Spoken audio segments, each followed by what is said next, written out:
8일 금요일 창세기 37장 18절로 36절 꿈이 어떻게 되나 보자입니다.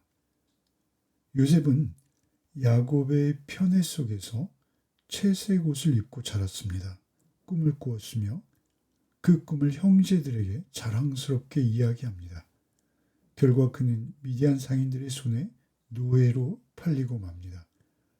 도대체 이런 지독한 시기와 배신 그리고 인신매매가 어떻게 하나님을 믿는다는 야곱의 가정에서 가능한 것일까요? 그런데 더욱 놀라운 것은 이런 이해할 수 없는 악함 가운데서도 하나님께서는 조용히 그러나 단호하게 일하고 계셨다는 사실입니다. 하나님께서는 이 모든 장면들 속에 안 계신 것이 아니라 오히려 가장 깊이 개입하고 계셨습니다. 사건마다 간섭하고 계셨고 심지어 저들의 그 악함 가운데서도 저들의 구원을 예비하고 계셨습니다. 18절로 24절입니다. 요셉이 그들에게 가까이 오기 전에 그들이 요셉을 멀리서 보고 죽이기를 꾀하여 서로 이르되 꿈꾸는 자가 오는도다. 자, 그를 죽여 한 구덩이에 던지고 우리가 말하기를 악한 짐승이 그를 잡아먹었다 하자. 그의 꿈이 어떻게 되는지를 우리가 볼 것이니라 하는지라. 루벤이 듣고 요셉을 그들의 손에서 구원하려 하여 이르되 우리가 그의 생명을 해치지 말자. 루벤이 또 그들에게 이르되 피를 흘리지 말라. 그를 광야 그 구덩이에 던지고 손을 그에게 대지 말라 하니 이는 그가 요셉을 그들의 손에서 구출하여 그의 아버지에게로 돌려보내려 함이었더라.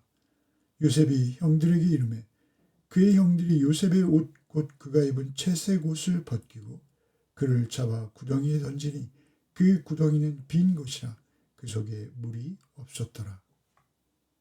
18절에 형들은 요셉이 멀리서 오는 것을 보고 죽이기로 작정합니다. 그들은 요셉을 꿈꾸는 자로 부르며 비웃습니다.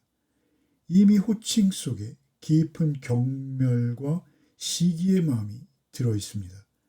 아버지가 가장 사랑했던 여인의 자식, 채색 옷을 입고 늘 자신들 위에 아버지의 사랑을 독차지했던 동생입니다. 꿈에서조차 자신들의 우두머리가 될 것이라 호언장담합니다. 형제들은 참을 수 없었습니다. 요셉을 죽이려는 마음을 먹었으나 루벤이 듣고 그를 살리려 합니다. 21절에 루벤이 듣고 요셉을 그들의 손에서 구원하려 하여 이르되 우리가 그의 생명은 해치지 말자 만류합니다. 루벤의 동기가 전적으로 순수했는지 우리는 알 수 없습니다. 그러나 그는 장자로서 책임을 느꼈고 아버지의 낯을 두려워했다라고 볼 수 있습니다. 어쨌든 루벤의 개입으로 요셉은 죽음을 면하고 구덩이에 던져집니다. 결과 나중에 미디안 상인들에게 팔려가서 우리가 잘 아는 대로 애굽에 이르게 됩니다. 여기서 우리가 보아야 하는 것은 무엇입니까? 악한 형들은 자신들도 모르게 자신들이 하나님의 도구가 됩니다. 루벤은 살리려 했고 나머지는 죽이려 했습니다. 그러나 하나님께서는 또 다른 길을 예비하십니다. 형제들은 전혀 하나님을 의식하지 못하고 자신들이 모든 일을 이루고 있다 여겼을 것이죠. 그러나 이 모든 일들의 배후에는 하나님의 설계가 있었고 마련해 두신 구원의 길이 예비되어 있었습니다. 하나님의 섭리는 눈에 보이지 않았으나 이미 이 사건의 깊은 내부에서 작동하고 있었습니다. 우리는 때로 세상의 미움과 불합리한 고난의 구덩이에 빠질 수 있습니다. 그러나 기억해야 합니다. 하나님께서는 아무리 악한 환경도 문제가 되지 않으십니다. 오히려 악함조차 합력하여 선을 이루도록 하실 수 있는 분이 하나님이십니다. 25절로 28절입니다. 그들이 앉아 음식을 먹다가 눈을 들어 본즉 한 무리의 이스마엘 사람들이 길르앗에서 오는데 그 낙타들의 향품과 유황과 모략을 싣고 애굽으로 내려가는지라. 유다가 자기 형제에게 이르되 우리가 우리 동생을 죽이고 그의 피를 덮어둔들 무엇이 유익할까? 자, 그를 이스마엘 사람들에게 팔고 그에게 우리의 손을 대지 말자. 그는 우리의 동생이요 우리의 혈육이니라 하매 그의 형제들이 청종하였더라. 그때 미디안 사람 상인들이 지나가고 있는지라 형들이 요셉을 구덩이에서 끌어올리고 은 20에 그를 이스마엘 사람들에게 팔매 그 상인들이 요셉을 데리고 애굽으로 갔더라. 25절에 요셉을 구덩이에 던진 형들은 태연하게 앉아서 음식을 먹습니다.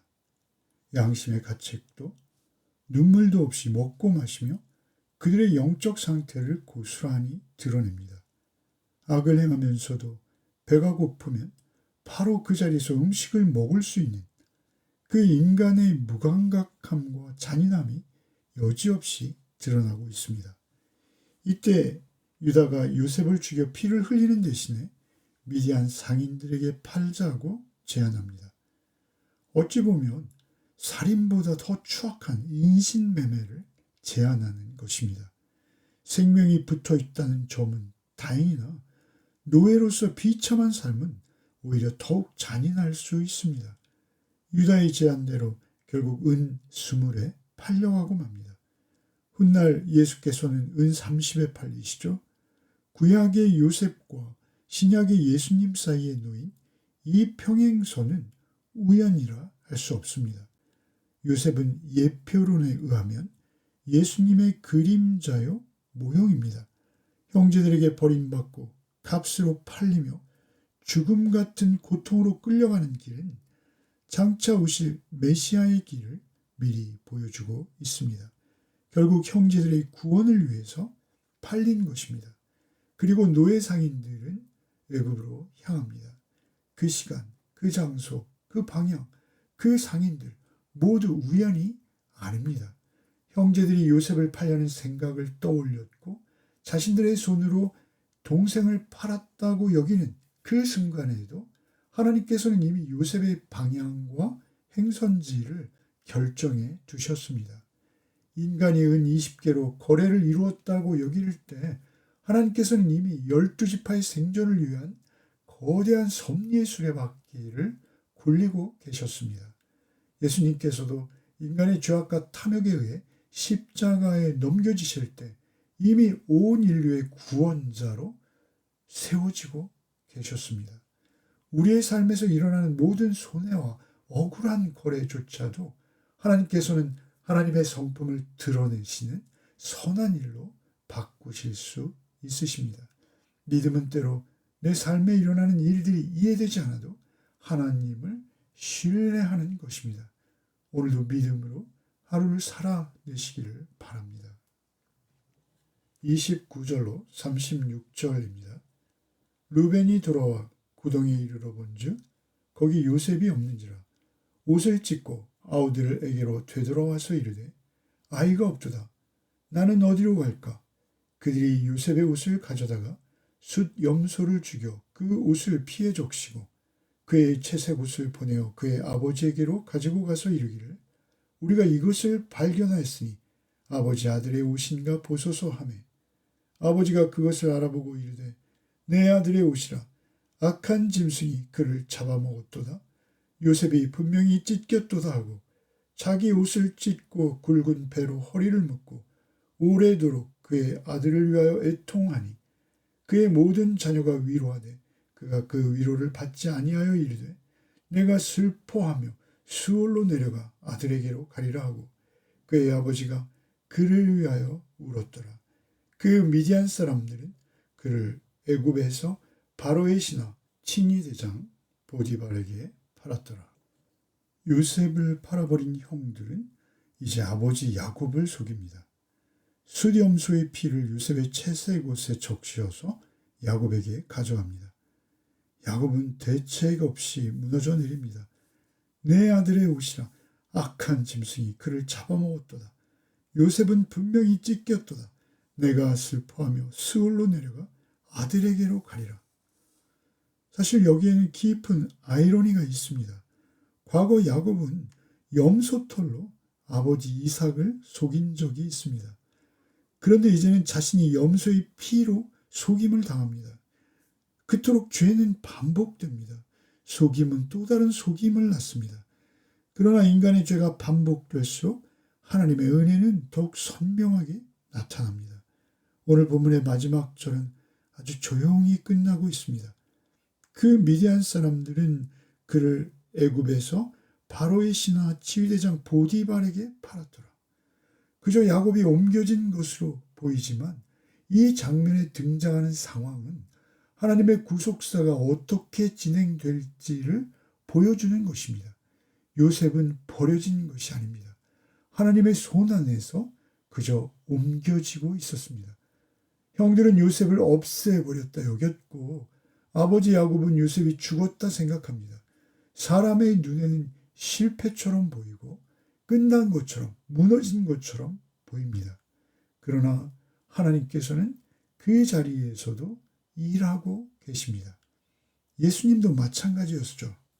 십자가 위에서 모든 것이 끝난 것처럼 보였습니다. 제자들은 절망했고 세상은 승리한 것처럼 보였습니다.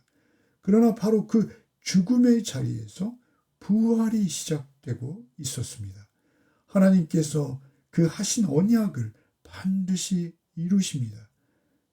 그 자리가 죽음 같은 자리일지라도 결국 생명으로 일으키시고 살리십니다. 오늘도 살리시는 하나님의 손에 붙들려 있음을 믿고 그 믿음으로 하루를 살아내시는 복이 있으시기를 바랍니다. 기도하겠습니다. 사랑과 은혜의 주님, 오늘도 요셉의 삶을 통해 사람의 악함보다 크신 하나님의 은혜와 섭리를 바라볼 수 있게 하심에 감사를 드립니다.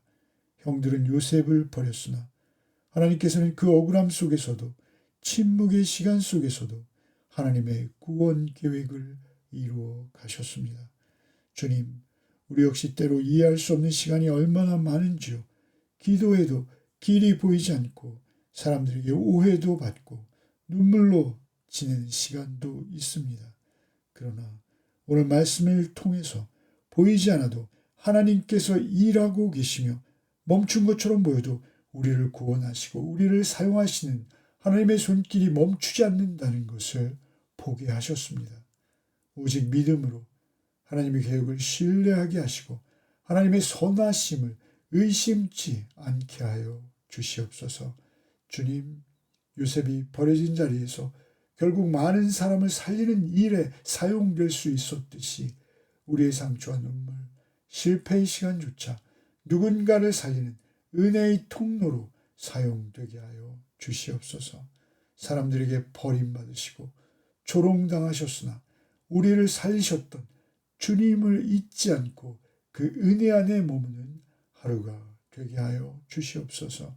오늘도 보이지 않으나 쉬지 않고 일하시는 주의 손을 바라보며 살아내는 하루가 되게 하여 주시옵소서.